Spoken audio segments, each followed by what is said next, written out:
3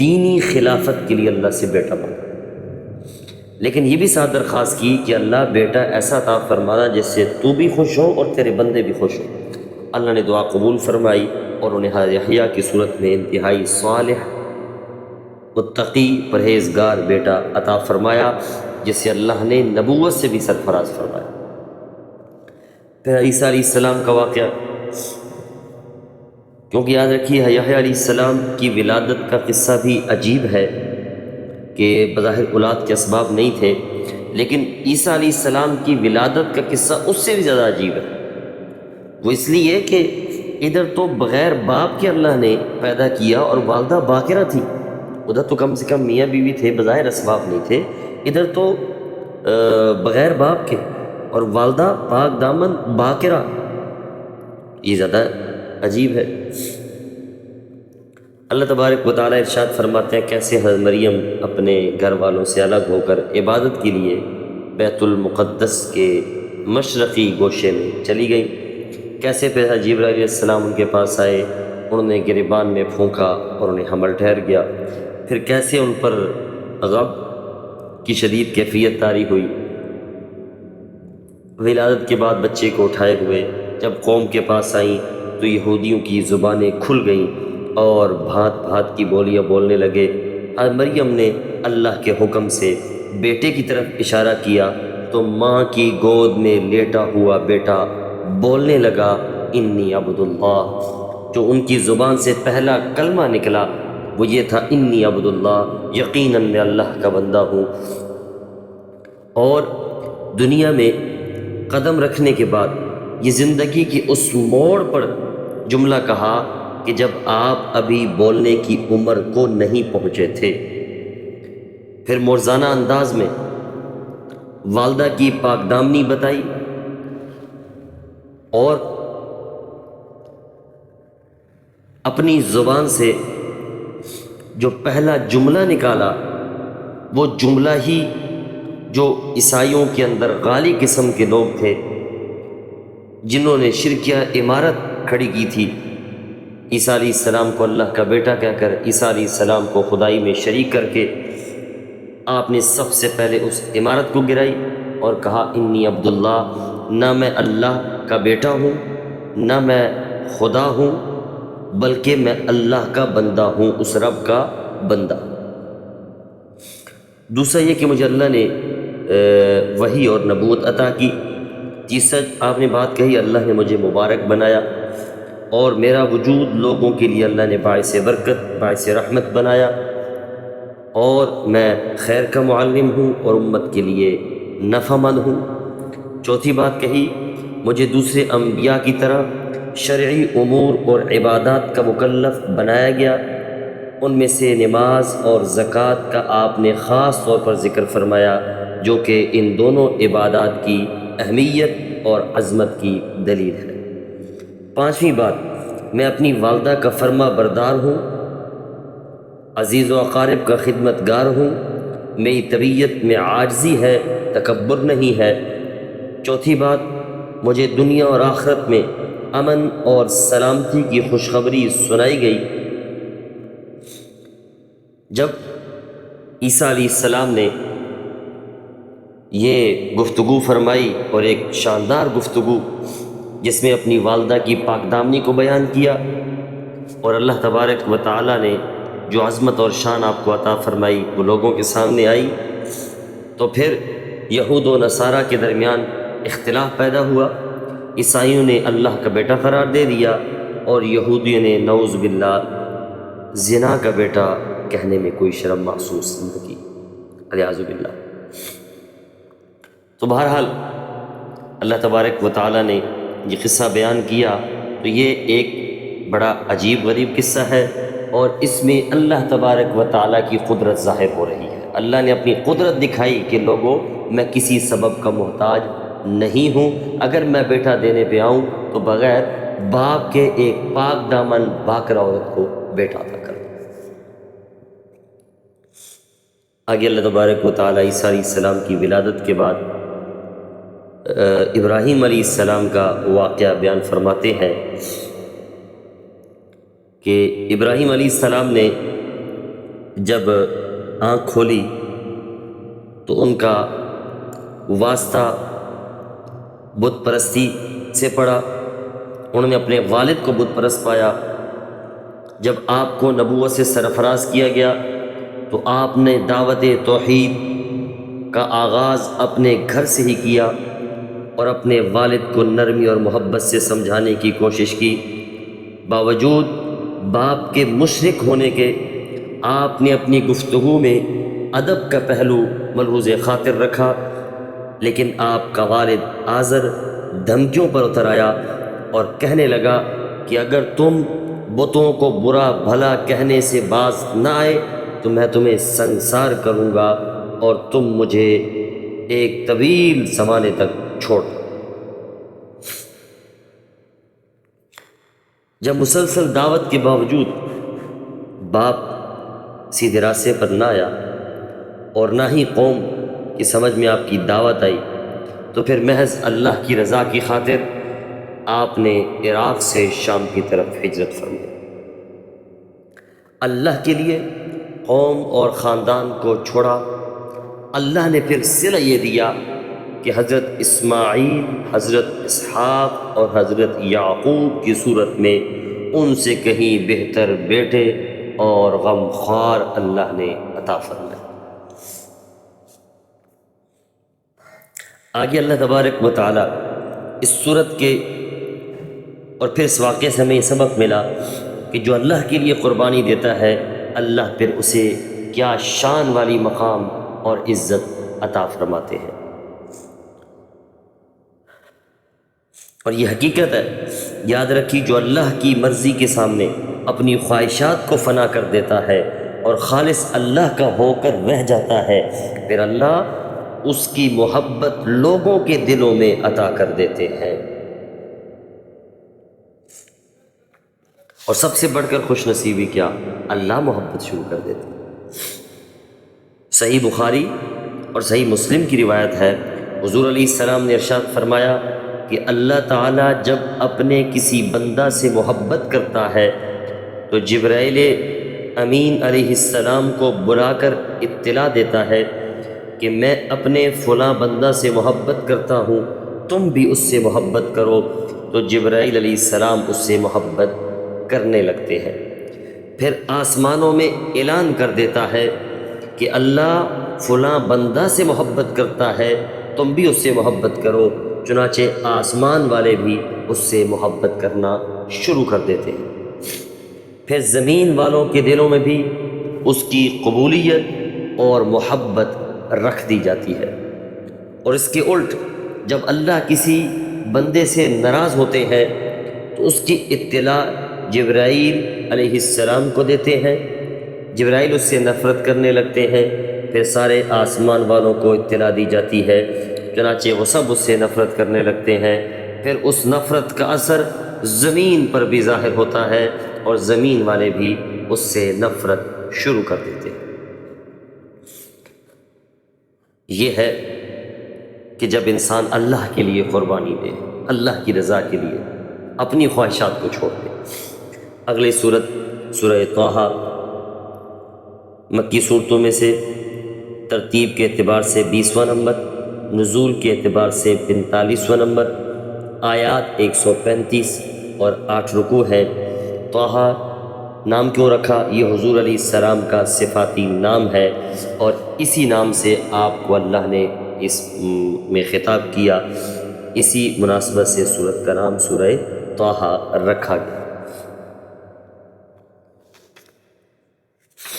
اور حضرت ابن عباس رضی اللہ عنہما فرماتے ہیں کہ سورہ طٰہٰ سورہ مریم کے بعد نازل ہوئی اور دونوں صورتوں کے درمیان مضمون کے اعتبار سے واضح مناسبت پائی جاتی ہے۔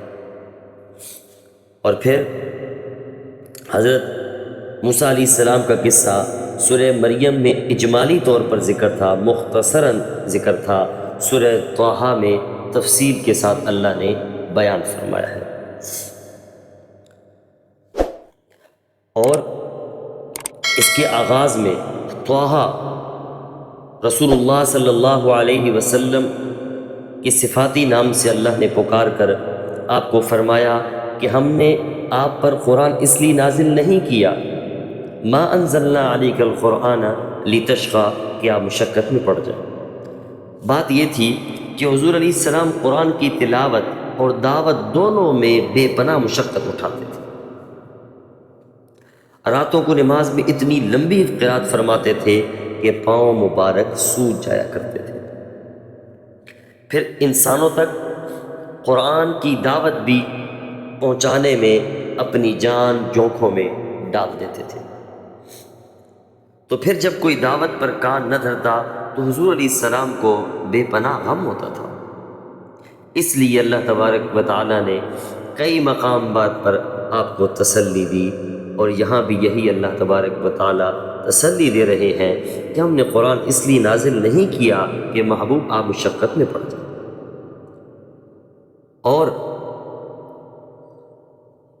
اس قرآن سے اللہ فرماتے ہیں اگر کسی کا دل متاثر نہیں ہو سکتا تو صرف اسی شخص کا نہیں ہو سکتا کہ جس میں جو دل خوف خدا سے خالی ہے، اور اس قرآن سے متاثر وہی ہوگا کہ جس کے دل میں اللہ کا خوف ہوگا۔ پھر آگے سمجھانے کی اللہ تبارک و تعالیٰ نے بعض اپنی صفات بیان فرمائی تاکہ حضور علیہ السلام کو قلبی اطمینان ہو کہ اللہ میرے ساتھ ہے، وہ اللہ میری حفاظت کرے گا، مجھے کسی حال میں تنہا نہیں چھوڑے گا۔ اور اس وضاحت کے بعد گویا نمونہ کے طور پر حضرت موسیٰ علیہ السلام کا قصہ ذکر کیا گیا کہ اللہ اپنے مخصوص بندوں کی حفاظت کے لیے کیسے خصوصی انتظام کرتا ہے۔ موسیٰ علیہ السلام کا واقعہ پہلے بیان ہو چکا، دوبارہ تفصیل کے ساتھ ذکر نہیں کروں گا۔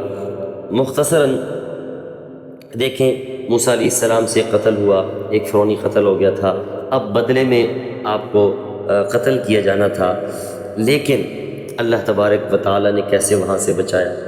بلکہ اس سے پہلے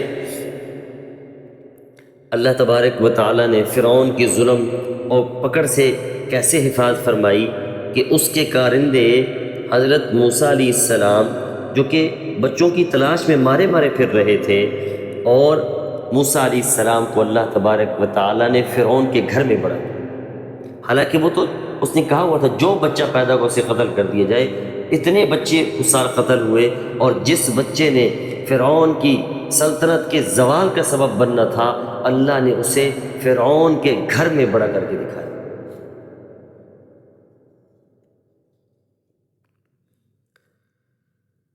پھر لوگوں کے دلوں میں آپ کی محبت اللہ نے ایسی ڈالی کہ جو آپ کو دیکھتا تھا وہ آپ سے محبت کرنا شروع کر دیتا تھا۔ پھر اللہ نے کیسے عزت اور احترام کے ساتھ دودھ کے لیے اپنی حقیقی والدہ کی طرف واپس بھی لوٹا دیا۔ پھر اللہ نے مدین سے واپسی پر آپ کو نبوت عطا کی، اللہ نے آپ کو ہم کلامی کا شرف عطا کیا۔ تو اللہ تبارک و تعالیٰ اس واقعے سے ہمیں یہ بتانا چاہتے ہیں کہ اللہ تبارک و تعالیٰ جو چاہے وہ کرتا ہے، اللہ تبارک و تعالیٰ ہی طاقت رکھتے ہیں، اور اللہ تبارک و تعالیٰ کا جو ہو جاتا ہے اللہ اس سے پھر کیا مقام اور کیا بلندی عطا کرتا ہے۔ اور پھر کفار ہزار کوششیں کریں، جب اللہ حفاظت کرنے پہ آتا ہے تو پھر دنیا کی کوئی طاقت اس کا بال بھی گیلا نہیں کر سکتی۔ آگے اللہ تبارک و تعالیٰ جو قرآن سے اعراض کرتے ہیں ان کے لیے وعید ہے کہ وہ پھر زندگی سے ایک وقت آئے گا تنگ آ جائیں گے، زندگی ان پر تنگ ہو جائے گی، اور انہیں قیامت کے دن اندھا کر کے اٹھایا جائے گا۔ اور اللہ تبارک و تعالیٰ ارشاد فرماتے ہیں کہ حال ان کا یہ ہے کہ قرآن جیسی عظیم کتاب ان کے سامنے ہے، معجزہ، اتنا عظیم معجزہ، اس کو دیکھ لینے کے باوجود یہ انکار کرتے ہیں اور معجزات کا مطالبہ کرتے ہیں۔ آخر میں اللہ تبارک و تعالیٰ حضور علیہ السلام کو حکم دیتے ہیں کہ آپ ان دشمنوں سے کہہ دیں، ان کفار سے کہہ دیں کہ ہم سب منتظر ہیں، تم بھی منتظر رہو، یعنی ہم اعمال کے جو نتائج ہیں ان کے منتظر ہیں، تم بھی اپنے اعمال کے نتائج کے منتظر رہو، ان قریب تمہیں معلوم ہو جائے گا کہ سیدھی راہ پر چلنے والے کون ہیں اور جنت کی طرف راستہ پانے والے کون ہیں۔ اللہ تبارک و تعالی ہم سب کو سیدھے راستے پر صراط مستقیم پر چلنے کی توفیق عطا فرمائے، اور اللہ ہم سب کو جنت الفردوس کا مستحق بنائے۔ وآخر دعوانا ان الحمد للہ رب العالمین۔